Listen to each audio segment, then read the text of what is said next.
Welcome to Espiritu Coffee Chats. I'm Valerie, co-founder of Surge Coffee Co., a specialty coffee business rooted in culture, community, and connection. And I'm Arlene, founder of Lunasol Wellness, where I guide people through holistic interior design, astrology, human design, and spiritual alignment. Before every episode, we start with a cacao ritual, a moment to slow down, connect, and pour into ourselves before diving into deep conversations. This podcast is our space to explore herbalism, spirituality, entrepreneurship, and the everyday magic of being Latinas navigating life on our own terms. So grab your cafecito or your cacao and join us for real talk, soul connections, and a little bit of magic along the way. Enjoy. Welcome back. Welcome. So today we're doing another episode on life as an entrepreneur and code switching. Ooh, hot topic. Yes, I feel like this runs every day in our lives. Right. I think I did it a week ago. Oh my gosh. I honestly, sometimes I forget and I then catch myself code switching. I'm like, wait, I didn't actually want to do that. I'm just so used to doing it. Yeah, right. Yeah, I mean, I definitely consider myself a Latina entrepreneur. I think when people look at me, I'm pretty sure I present as, sometimes people think I'm like Middle Eastern, but for the most part, Latina. Yeah, same. I always get Egyptian. I think we're Egyptian sisters in the past. Yeah, I haven't traveled to that life yet, but I'm excited to do it. We will. We don't have to code switch either. I love it. Okay, so let's dive in and I guess let's give a brief background because I know we've done it on other episodes in the past, but on how you became an entrepreneur and why you decided this path. Yeah, well, I became an entrepreneur because I wanted to find a way where I can still be at home and have a schedule that had some flexibility so that I can still be a mother to my children. And I didn't know at the time, but entrepreneurship is really hard. Yeah. I think I started out dibble-dabbling with the MLMs. And then I was like, I kind of like this. Clearly, I'm not part of any MLM anymore. But I think that for me, it was like also allowing that freedom for myself and also being able to play in the things that I really enjoy. And yeah, I wanted to be powerful. And I felt like being an entrepreneur allows me to step up for myself, for my family, and have a business with purpose that creates change. That is like really one of the biggest things. I would say the biggest is probably the freedom that I really wanted to find within my schedule. So I can be a mother to my children. Nice. Yeah, I love that. For the longest, I had the bug of entrepreneurship, but I never really did anything with it until late in my life. Well, no, I'm not that old. Girl, stop. Late. Right before I turned 30 was when I was like, okay, I kind of am digging. I'm like, I had been in corporate. I'm kind of over this. Like, it's great. I saw myself. I really wanted to be like COO or in the C-suite or something. And I think afterwards, just the environment just became so toxic and they literally ruled my entire life. Like I was always working and that was my priority, which probably shouldn't have been, but that's fine. It got me to where I am today. So when I finally left just a few years ago, I finally left corporate a year and a half ago, I think. And yeah, for running our own business. And now having been an entrepreneur for a year and a half and doing my own schedule, I'm like, man, I don't think I can go back because the freedom alone. And we have 2 dogs. So I get to I wake up, I'll do my morning things, walk them, and then go do my work stuff. And then I come back because they're just so needy and I have to take care of them. And in a corporate career, I don't think I'd be able to do that and be home and cook for when Chris gets home. So yeah, I think the freedom of choice and my own schedule was definitely now something that I'm like, oh, I don't think I can give that up anymore. Right. Yeah, I think one of the things that I've realized is even though it sounds like, ooh, that sounds glamorous, your own schedule, you can make it. But no, you got to be really good at multitasking. Yes. And also disciplined because as much as you can have a free schedule, there's still like a discipline that goes in it. So I just want to give that disclaimer out there. Yeah, we're not like lollygagging just at the beach chilling all day. Right. Yeah. Although there are days that I would love to do that. Yeah, I feel that. When did you first realize or in your introduction to code switching? Like, I know a lot of people don't know that term. Yeah. So do you want to explain that really quick? Yes. So I don't know the dictionary definition of it, but essentially code switching is when you change how you speak from like your normal, like this podcast is definitely more us being informal and kind of our everyday speak. But if I'm in like a corporate setting or in a setting with a bunch of men, then I'm going to change how I talk, and it'll be, I change the words that I use. I definitely change my tone of voice for sure. The pace at which I'm speaking at, whether it's slow or fast. Yeah. And I think also a little bit going, I wouldn't say it's necessarily code switching per se, but even like how I hold myself, like how I carry myself, my shoulders are up broader. I'm like taking up bigger space usually, because I feel the need to overcompensate, I guess, a little. Yeah. But I would tie that in with the code switching because I normally don't do that. So. Right. It's also, the more that I think about it, I feel like you will naturally do code switching, right? I mean, as you know, you are in one setting versus another, but it almost is tied to fawning because you're changing kind of your personality in a sense. And there's a difference of being who you are and just adapting, right? But the code switching is where you are uncomfortable. So then that can cause you to go into that fawning mode. And fawning can look like being overly friendly or, you know, overly complimenting or just trying to wiggle your way into somebody and, you know, trying to like really get them to recognize you. And now you're changing the way you talk and the way you speak and, you know, your personality in a sense. So I feel like code switching was something that I definitely learned probably when I was going to college, for sure. Yeah. I kind of feel that I learned it early on simply because I was exposed to my parents' business so young that like when you're, and obviously they're Latino and they were working in aerospace. So predominantly white, predominantly male space. And so having to learn how to navigate that arena at a young age, I think, and then also like me carrying it onto like my adulthood, working in corporate, which is a lot of the same. Yeah, I feel like I learned it really early on. Right.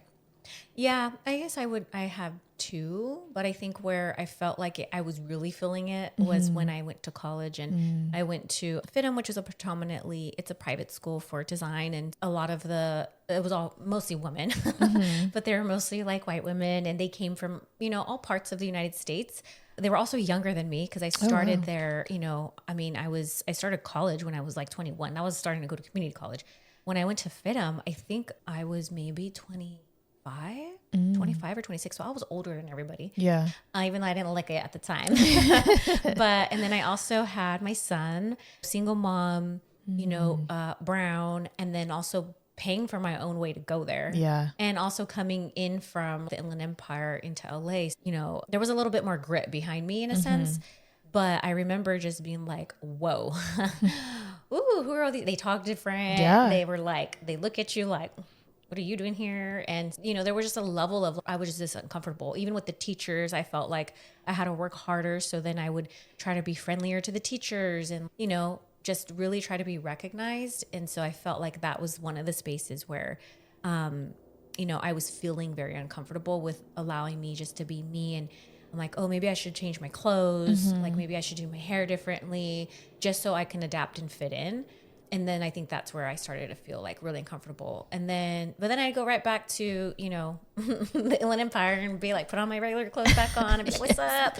Put on my hip hop music. And, you know, so there was just like, I feel like that was where I was like, whoa, this isn't fun. I feel uncomfortable every time I'm in this space. Yeah.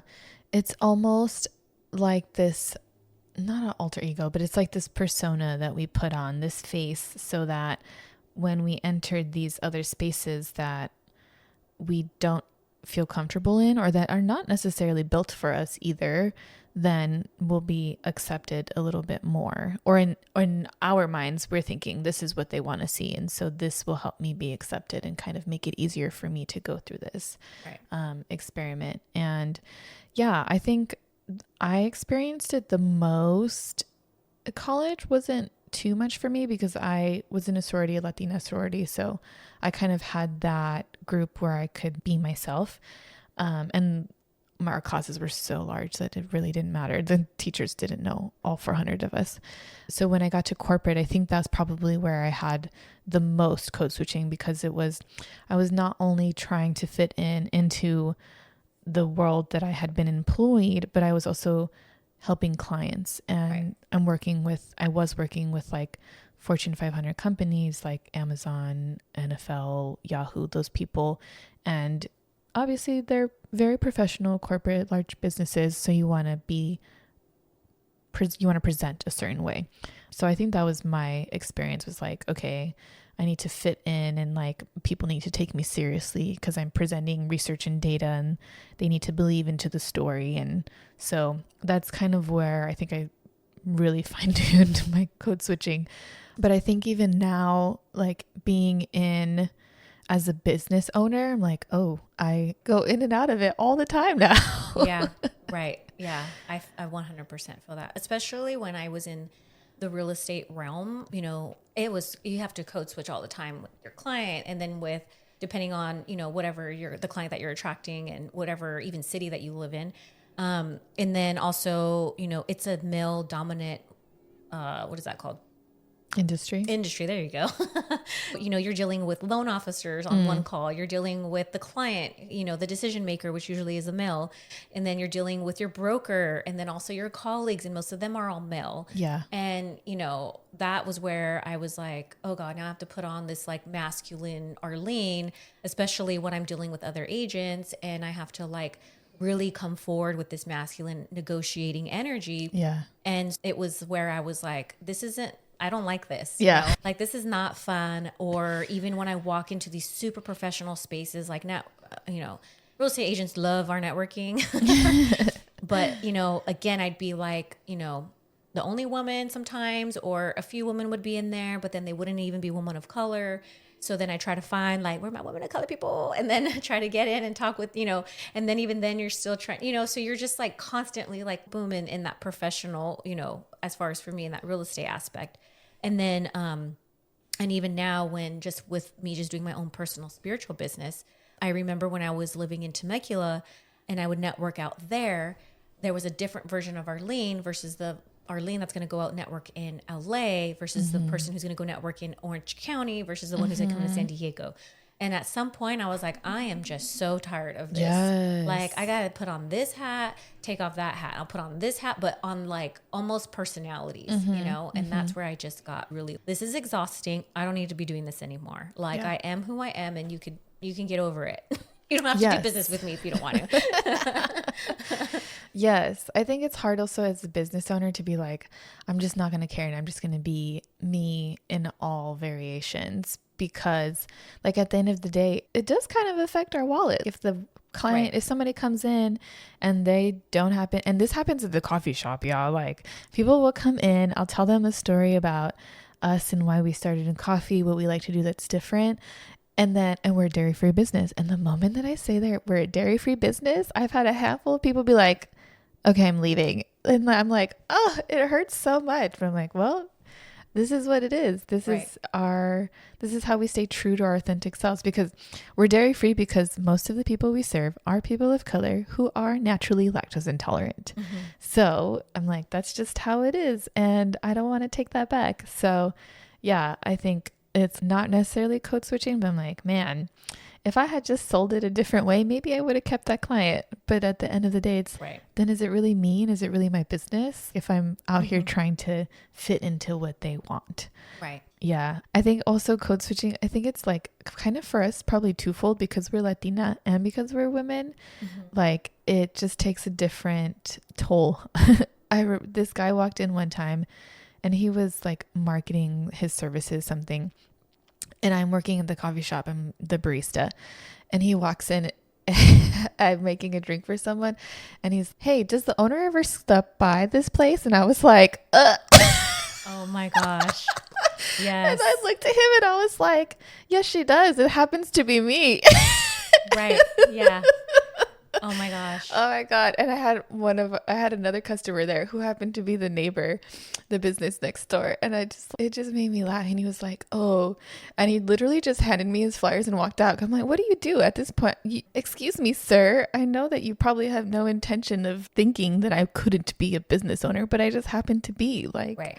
Come on, make some space for women to be in business. And it was just really funny. I was like, bro, come in with your preconceived notions. You didn't do any kind of market research back on who my business is. But anyways. Get your unconscious biases out of here. I had a similar story maybe 2 weeks ago. I was in an event in La Jolla, and there was me and another person talking. She had her own booth. You know, she appeared to be Caucasian, I'm assuming. She seemed like a white lady. And I was next to her. We're having a really great conversation about our business. And then a person comes up, because we're at like this event where you can have your own little booth and stuff set up. You know, we're both by our booths and we're like booth neighbors. So we're chit-chatting. And then the event starts. And so we start to have the people come in who are attending the event. And this person walks over to where both her and I are at. And she sees my booth and she's, or she's like reading it. She's, oh, astrology, human design, how exciting. And she literally looks at me and the white woman, and she looks back and forth, and she's like, oh, so you're the astrologer? This is your booth? It's so amazing. And the other lady's, no, this is her booth. And then she looks at me like, and I didn't think she even knew, but she looked at me like, and then she looked at her like, oh, so is that what like a spiritual person's supposed to look like? Like a white Caucasian older woman? And I was like, Lord. So that's where I also too, I was like, because sometimes in some spaces here in San Diego, depending on the demographic, I do get uncomfortable still. Yeah. So I knew already that I was going to be faced with that sort of situation, but I was like, you know what? Normally old Arlene would have been like, oh, she needs to recognize me. And, oh, I need to prove to her that this is what, an astrologer could also look like and all this stuff. And I was like, girl, bye. Yeah. Go ask her if she could read your chart. And then, and then maybe later on you can figure out that it's me. And hopefully that'll help you look at how, what spiritual women could actually look like in this community that we are in, because San Diego is a melting pot. That was like one thing that I was like, wow, that was interesting. One of the things that I was going to bring up with code switching was when I was doing, when I moved to San Diego and decided to, start doing real estate out here, I was like, let me join a team. So when you're an agent, you can go and interview other different, with other different teams. So it's really like you have control over what team you want to be a part of. And so most teams want to interview you because they're like, sure, I'd love to take part of your commission. Yeah. Let's talk. So I interviewed between 3 different teams. And then, at that point I was like, kind of deciding which one I wanted to be a part of. And there was 2 of them where I walked into the room and I was like, oh, I feel it. I feel like the lights were just going to come on. Code switch. I was like, I could feel it. And as much as everybody, and I'm not saying this to like, I'm saying it in a reality where I don't know if, how can I explain it? I don't feel like, oh, it's their fault. Right. It's just, this isn't the space for me, and I don't want to feel like I have to like, put my horn in and kind of try to get in where I fit in. And I'm just looking around, having different conversations with the different team members, with the actual team lead. And as we're talking and I'm just, feeling, I feel like I'm going to eventually feel like that those are the things that I'm going to have to do in order to feel comfortable in this team. And so when I spoke with the actual team that I ended up joining, they're predominantly a Latina team. And I talked to the person, because this person was like, you've actually interviewed with all the other really good, high performing teams here in San Diego. Like, why us? And I was like, because I don't want to code switch. And he was like, what does that mean? And I was like, you don't know what that means? Okay, come here. Let me sit down and tell you. So it was just that. I just want to feel like I can come in and I can, have these conversations of cultural conversations, or having the same background, or just having, things where I'm like, hey, this is like what I'm dealing with and working with. These are my challenges. And it's also because I'm a Latina woman, and it's also because I'm a woman. And so I felt like I can have those conversations here and feel safe and feel comfortable versus having them in those other 2 team scenarios that I could have been a part of. Not to say like I wouldn't have been successful, Right. right? For sure. But it was just like at this point in age, in my lifetime at this point, I'm like, I don't want to do that anymore. I want to feel comfortable and in alignment, and I want to have these conversations where I don't feel like I have to censor myself. Yes. Because that's also what code switching is. You're censoring part of your identity, part of your beliefs, part of your morals and all that stuff to try to fit in. I mean, that literally is what code switching is. It's, you know, I'm going to act like I don't care about that stuff, but really I do. But because I want to get into this sector, maybe work with this client, I'm going to put that self and that part of me aside and then act like it doesn't exist. But then at that point, then you start to lose your authenticity. Yeah. Yeah. You lose your pizzazz in a way. Yeah. I think now being in business and now creating the culture of our business, I don't want people to feel like they have to code switch. And some of the feedback that we've gotten from our baristas is like, this is the first place that they've been working at where they feel welcomed and where they feel understood and seen. Yeah. And they don't have to change that. And girl, I mean, sometimes they show up rough and I'm like, can you tell things nicer to me? Come on. Yeah. But also if they're direct and they just shoot the shit like that, I'm like, all right, thank you. I appreciate you giving it to me like that, but please be nice next time. Right. So I think like creating that space where people can show up as themselves authentically. And yeah, and because I want that for me, like it's so exhausting to have to code switch. And yeah, sometimes I'll have to change up my tone and the words that I use, even as a Latina business owner, depending on what circles I enter, but it's far less as it was like everyday code switching in corporate America.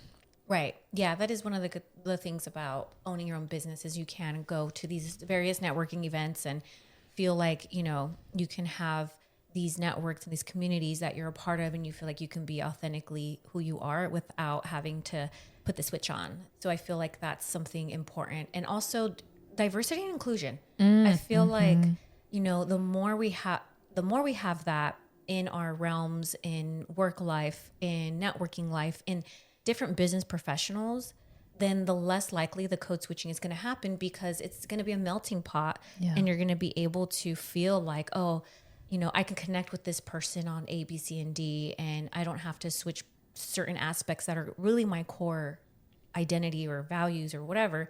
And I feel like in some spaces that I've gone to where I feel uncomfortable, it's because I'm looking around the room and I'm like, I don't see any diversity. You know, it's the same personality, same look, same everything, right? And that could happen in any, you know, spaces that you go to. I mean, I'm not only saying, oh, the white people provide that. Like I've also gotten to Latina networking events and, you know, everybody's like super like speaking Spanish. And I'm like, oh yeah, I'm that girl that don't know how to speak Spanish. So now how do I, you know, but it's like, you know, it exists and it's out there in all these different types of spaces. And so I think our point is to, you know, go to spaces where you feel like you could be authentically you and you don't have to code switch. Or if you're working in a corporate, what would your be advice for somebody who's working in corporate or in a job where they feel like, oh, I can't just leave. Like, I got to figure this out. Yeah, I think it becomes a balance of showing code switching versus your authenticity of who you are. And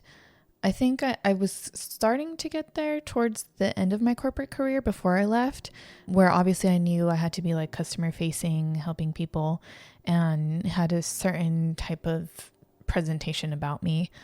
But I also managed to kind of show up as myself, maybe a little bit less full of myself, but in some way I was showing up a little bit like me, how I would in everyday life. So I think it's just about finding the balance that works for you. And of course, I think it also goes back to like your careers. If you really don't care you just want to work and you just want to excel in work and you want it separate from your personal life because that's not tied to who your image is, great. Right. Like code switch, run up the ladder, do it. But if you want to have that balance where it's like you're spending most of your life working and you want to be accepted as who you are in that area, then, you know, really try to find the balance between like maybe code switching, or maybe you don't code switch. Maybe you just find a form of yourself in your form that fits in this space. I mean, just know there's going to be a little bit of pushback because of how corporate America is, but you can totally do it. Right. Yeah. I feel the more you can be comfortable just in your own skin and in your own presence, no matter where you're at, no matter what group you're with or you're working, that you can feel like you don't have to be pushed to do that and be a completely different person or change parts of yourself so that people can like you or accept you. Because you are you and you are authentic and you're meant to be a different human being. I mean, if we were all the same, then this would be a boring ass world. So also embracing your authenticity with the things that you bring to the table, your voice, your values, your background. Like sometimes when we code switch, we're not allowing others to get to know different aspects of maybe culture and background, and having those conversations where we're educating each other, right? We're too scared to speak up and say, oh, well, you know, I kind of disagree with that. Or, oh, did you ever think about it in this way? And, you know, and I think that's where hopefully America starts to move into a better, I don't know, a better space for that. We'll see, but it's going to take us, the ones who are not forced to code switch, but feel where you have to in order to feel comfortable and fit in, or to even move up the ladder. Fortunately, it's usually people of color. It's usually women, or it's, you know, the LGBTQ community. You know, it's like all of the marginalized communities are usually the ones who have to code switch. So it's also being aware of when you're doing that, and also being like, but I don't want to do that today. I'm over it. Or I'm going to, like what Valerie said, I'm going to keep code switching up that ladder. And then when I make up that ladder, we're going to change things from the bottom down. Yeah. So as an entrepreneur, making sure that you provide that culture and that space where people feel safe and welcome to be their authentic selves, within reason, obviously.